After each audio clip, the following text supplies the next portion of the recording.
Alright, so the first FRQ states that an invasive species of plant appears in a fruit grove at time t equals 0 and begins to spread.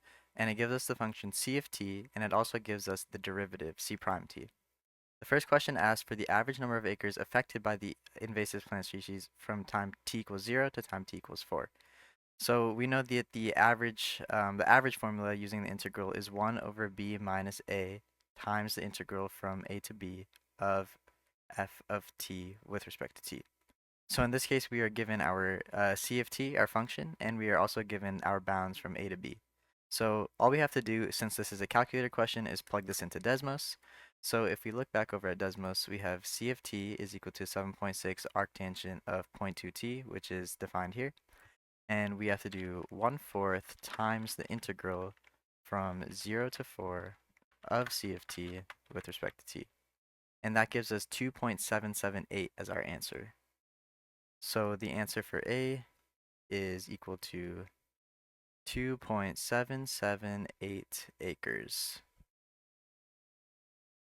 So part B now asks us to find the time t when the instantaneous rate of change c equals the average rate of change of c over the time interval from 0 to 4.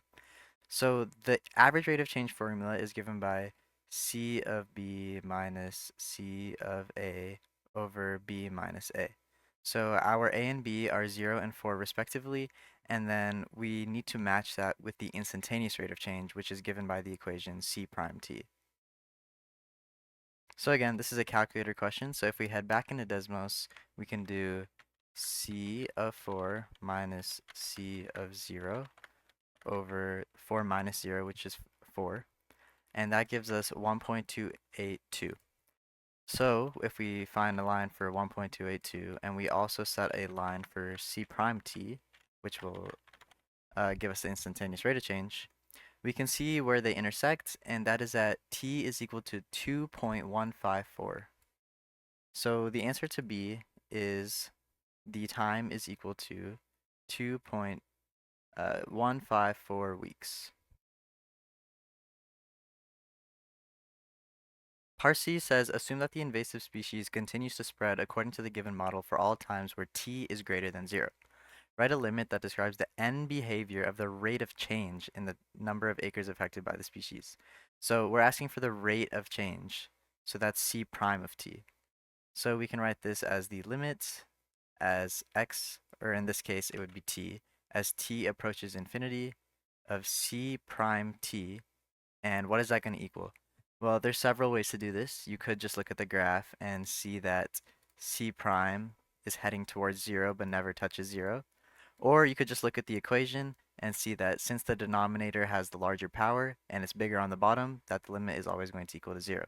So the limit as c prime t as t approaches infinity is equal to 0. So part D gives us a new equation a of t, and a of t is defined as c of t minus the integral from 4 to t of 0.1 natural log of x with respect to x. And it also gives us the interval from 4 to 36, and it's asking when a attains its maximum value.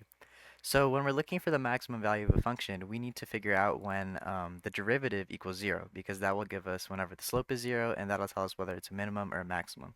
So we can write out the equation for a of t, which is a of t is equal to c of t minus the integral from 4 to t of 0.1 natural log x dx, which will give us this graph. So now that we have our equation for a of t, we need to set a prime t to 0. So let's make a new line for a prime t, which is declared by y, and then let's see where it intersects at 0. So it intersects at 0 at 11.4417. So that's one of our values. 11.4417. But if we're looking for the maximum value, we have to do the candidates test. So we should also include the endpoints of 4 and 36. So we can plug this back into the original function as per the candidates test, and that'll give us a of 11.4417, a of 4, and a of 36. So that gives us these three values, and then we can see that a of 11.4417 is the highest value at 7.3169 weeks. So therefore, the time where a equals its maximum value is equal to 11.4417 weeks.